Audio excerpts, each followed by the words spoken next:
Bonjour à tous les gens qui ont envie de faire changer les choses et bienvenue sur écologie-stadine.com. Dans cette nouvelle vidéo, je vais vous parler d'un animal qui est pas suffisamment connu à mon sens, ce sont les chauves-souris. Comment est-ce que je me suis intéressée au sujet des chauves-souris? Vous savez peut-être qu'il y a quelques mois, je suis allée au Costa Rica. Il y a une après-midi, il faisait pas beau, on savait pas trop quoi faire et en fait, on est allé voir cet endroit qui était dédié aux chauves-souris, un peu voilà par dépit parce qu'on ne savait pas quoi faire d'autre.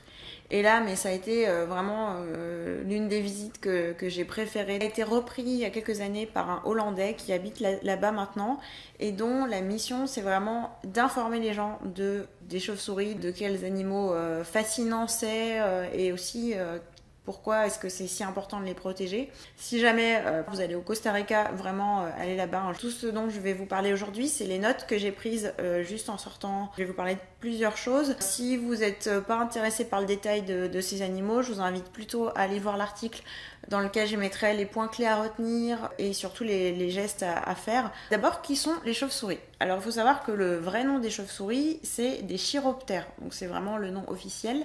Chauve-souris, c'est un surnom. En réalité, les chauves-souris n'appartiennent pas du tout à la même famille que les souris. Elles ont en commun le fait que ce sont des mammifères. La famille d'animaux qui est le plus proche des chauves-souris, c'est les singes. Donc vraiment rien à voir. Par extension, elles sont quand même assez proches de nous à bien des points de vue. En tout, il y a environ 18 familles, 180 genres et 1000 espèces de chiroptères, dont 34 espèces qu'on peut retrouver en France. On a la plus grande diversité d'espèces plutôt dans le sud-est, vraiment au sens large. Mais voilà, on en a partout en France, il y en a partout en Europe, c'est un animal qui est présent sur tous les continents. Malheureusement, comme vous en doutez, c'est pour ça qu'on est là.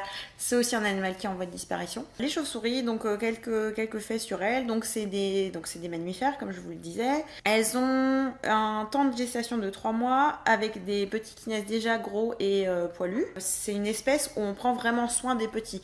C'est-à-dire que la mère va vraiment s'en occuper, elle va lui faire sa toilette, elle va vraiment veiller à ce qu'il aille bien et elle va pas avoir des portées très souvent. Mais on va même aussi avoir des interactions au niveau du groupe, parce que c'est des animaux qui vivent toujours en groupe, où il peut y avoir aussi des babysitters, enfin d'autres membres du groupe qui vont s'occuper des petits. Il y a 50% de mortalité qui arrive durant la phase d'apprentissage du vol. Ils n'ont pas beaucoup de portée, le taux de mortalité 50%, donc au final pour perdurer, les conditions ne sont pas idéales. Après, au niveau des caractéristiques, donc vous savez peut-être qu'elles ont un système d'écolocation avec leurs grandes oreilles là qui permettent en fait d'avoir une vision de l'espace qui est très très précise, c'est-à-dire qu'elles peuvent avoir un vol où elles vont changer de direction à la dernière minute et aller repérer des proies super facilement, donc quelque chose de vraiment hyper perfectionné. On considère que leur système d'écolocation est même meilleur que celui des dauphins. Elles ont une excellente vue de nuit, contrairement à ce qu'on pourrait penser. Ce sont des animaux qui, dans la plupart des espèces, sont nocturnes. Elles voient aussi très très bien. Donc elles ont ces deux sens qui sont très très développés par rapport à nous. Hein. Nous, en comparaison, on est complètement handicapés, on ne sait rien du tout. Eux, ils sont super développés. Ils ont aussi la spécificité d'avoir des pattes avec des griffes. Quand ils se suspendent, ils vont se mettre accrochés aux griffes et ça va permettre deux choses. D'une part, c'est que ça demande pas du tout d'énergie. En fait, l'animal est accroché donc tête en bas et ça lui demande aucun effort, donc il peut dormir comme ça. Et aussi, c'est plus rapide en fait pour repartir à s'envoler, contrairement aux oiseaux où ils font hop une petite poussée pour pouvoir s'envoler. Là, hop directement, on se laisse tomber finalement et on décolle tout de suite, donc c'est plus pratique. Donc les 5 doigts très très mobiles, ils peuvent attraper des choses avec, ils peuvent se nettoyer, enfin ils ont vraiment une grande dextérité comme pas autant que les singes, hein, mais voilà, c'est quelque chose qui sont proches. C'est le seul mammifère qui a un vol actif. C'est-à-dire que la plupart des oiseaux, en fait, déjà je ne sais pas s'il y a vraiment beaucoup de mammifères qui volent. En tout cas, la plupart des oiseaux vont plutôt utiliser un vol plané. Elles, c'est comme un deltaplane en fait, elles vont pouvoir vraiment s'orienter, faire des loopings, des choses dans tous les sens. Donc super agile et vraiment très impressionnant tout ce qu'elles sont capables de faire. Ce sont des animaux qui sont très très très intelligents. Le système social, encore une fois, très très développé. On trouve des histoires romantiques, des échanges sexuels juste pour le plaisir, ce qui est peu fréquent dans le monde animal. Il y a des histoires entre garçons aussi. Ils font un bébé par an. En région tropicale, il peut y avoir 2 bébés par an, mais c'est vraiment certaines espèces uniquement. Et l'adoption existe. Il faut savoir que les chauves-souris sont plus nombreuses que les oiseaux. C'est vraiment un animal qui est en très très très grand nombre. Seulement, en fait, comme elles vivent pour la plupart la nuit, on s'en doute pas, parce qu'on les voit pas beaucoup, mais elles sont bien là. Pourquoi est-ce que c'est important de les sauver? Il y a 2 types de chauves-souris au niveau du régime alimentaire. Il y a soit celles qui vont manger des insectes, soit celles qui vont manger des fruits. Donc les deux sont également importantes pour la préservation de l'écosystème, parce que celles qui vont manger des fruits, elles vont manger en très très très grande quantité. Une chauve-souris en France, c'est tout petit. Il y a des espèces qui sont plus grandes, mais on trouve aussi des toutes petites. Mais ce qui est sûr, c'est qu'elles vont manger en quantité très très grande par rapport à leur poids. La digestion va être très rapide, et c'est pour ça qu'elles ont besoin d'en manger beaucoup, parce que ça passe et quasiment ça ressort tout de suite. Donc elles vont pas beaucoup prendre de nutriments, mais ce qui fait qu'elles vont devoir en ingurgiter beaucoup. Et elles vont rejeter les graines intactes plus loin. Et c'est ainsi que ça fait de la pollinisation, parce qu'elles vont permettre à certaines espèces de distribuer les graines, puisqu'elles vont les manger à un endroit et elles vont aller les rejeter plus loin, ce qui va permettre aux espèces de proliférer. Par exemple, les bananiers, ça n'existerait pas s'il n'y avait pas les chauves-souris. Et c'est le cas pour plein d'autres fruits et légumes, donc extrêmement important pour la pollinisation. Dans un autre article, je vous avais parlé des abeilles, où je pense que c'est assez connu que les abeilles servent à la pollinisation. Et en fait, les chauves-souris sont aussi importantes que les abeilles à ce niveau-là, mais pour d'autres espèces. C'est-à-dire qu'elles ont un système de pollinisation qui est différent, donc qui va se compléter.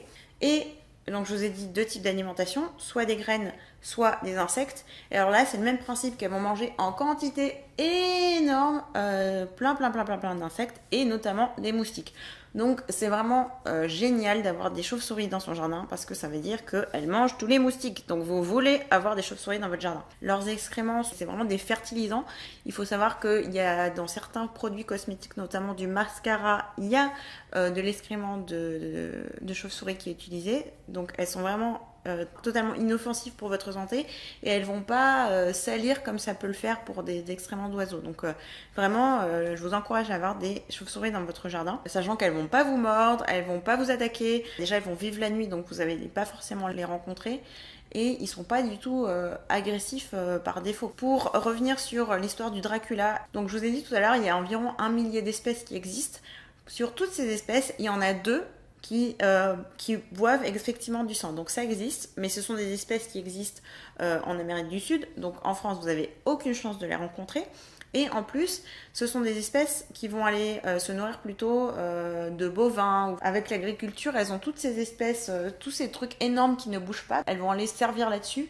Même là, il n'y a aucune chance qu'elles attaquent les humains. Le fait qu'elles mangent autant d'insectes, autant vous dire que c'est extrêmement important pour la régulation du nombre d'insectes, parce qu'ils prolifèrent, ils se font pas...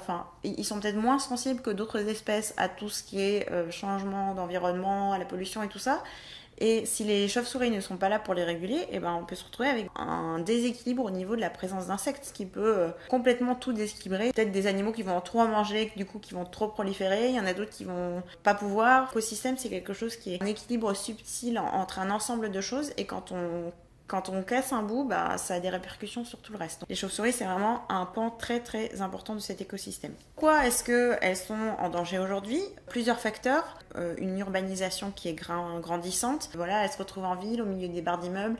Elles sont effrayées, elles savent pas où se cacher. La deuxième chose, c'est tout ce qui est éolienne, par exemple, ou les avions, où en fait, quand elles se retrouvent face à une éolienne, il y a une sorte de souffle d'air qui fait que leur système d'écolocation ne fonctionne plus comme il devrait fonctionner, et en fait elles vont se faire happer et elles vont rien pouvoir faire, elles meurent. Allant de pair avec l'urbanisation, on a la déforestation, alors qu'elles habitent justement dans les milieux des forêts. Elles sont vraiment très très sensibles à tout ce qui est présence de pesticides.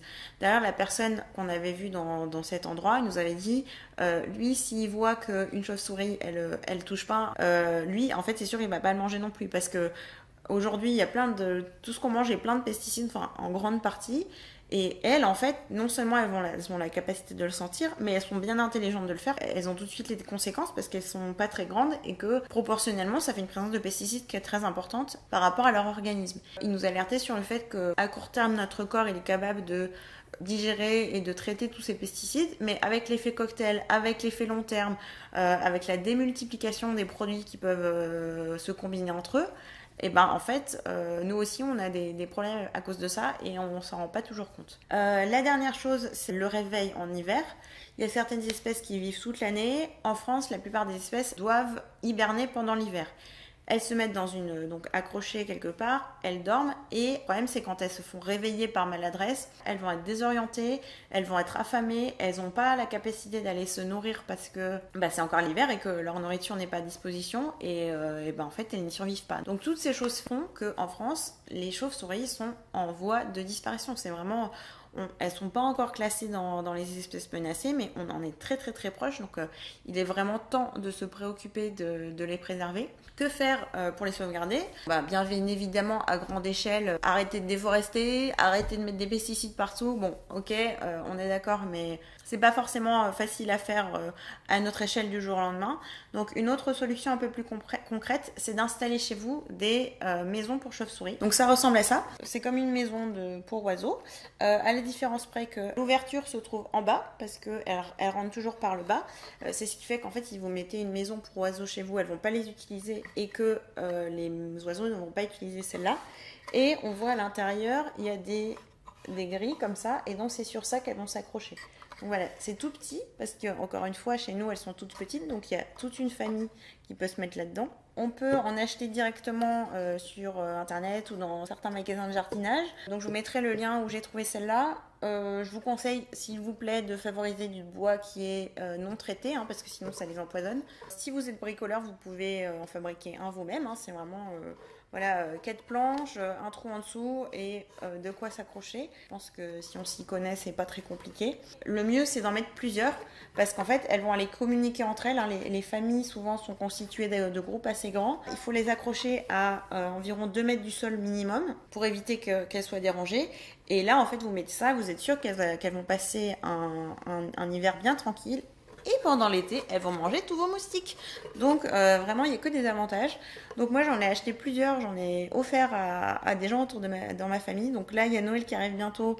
Donc n'hésitez pas, même si vous regardez cette vidéo à une autre époque de l'année d'ailleurs, il y a toujours des occasions. C'est un super cadeau, vraiment très très utile. Et la deuxième chose, c'est si vous en avez chez vous, ne les dérangez pas. Il y a des gens qui se retrouvent avec des chauves-souris dans leur grenier. Donc le mieux, si c'est l'hiver, c'est de ne pas y toucher. Si vous avez peur que ça fasse des dégâts au niveau des excréments, vous mettez une petite bâche en dessous.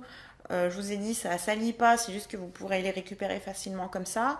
Et il y a plein d'associations qui existent. Il y en a dans toutes les régions de France. Je vous mettrai également un lien que vous pouvez contacter pour qu'ils viennent, je pense qu'ils les déplacent en fait, ou en tout cas qu'ils vous guident sur comment faire pour que, une fois que c'est le printemps et qu'elles sont réveillées, qu'elles aillent se déplacer ailleurs, si vous ne voulez pas en avoir chez vous. Si vous pouvez, le mieux c'est quand même de les laisser. Elles se mettent souvent sous les toitures des avancées, donc là si elles ne vous dérangent pas, laissez-les refaire leur vie. Encore une fois, c'est pas dangereux. Et ça va manger vos moustiques, c'est vraiment un argument de poids pour moi. Je vous encourage fortement à vous renseigner plus si vous êtes intéressé sur le sujet. C'est vraiment un animal qui est fascinant, il y a plein de choses méconnues à leur sujet. Toutes les espèces qui existent, elles ont toutes les têtes possibles et inimaginables, c'est vraiment fou. Il y a une colonie qui existe au Texas, je crois, c'est là où il y a la plus grande colonie. Elles sont dans une grotte, je crois qu'elles sont des millions là-dedans. Quand elles sortent, ça fait des nuées incroyables et hop, elles vont aller ratisser la région, c'est juste fou. À minima, mettez une petite maison chez vous. C'est tout pour aujourd'hui. J'espère que cette vidéo vous a plu. N'hésitez pas à laisser un petit pouce pour nous encourager et à vous abonner à la chaîne pour être mis au courant de toutes les nouvelles parutions. Et je vous dis à très bientôt.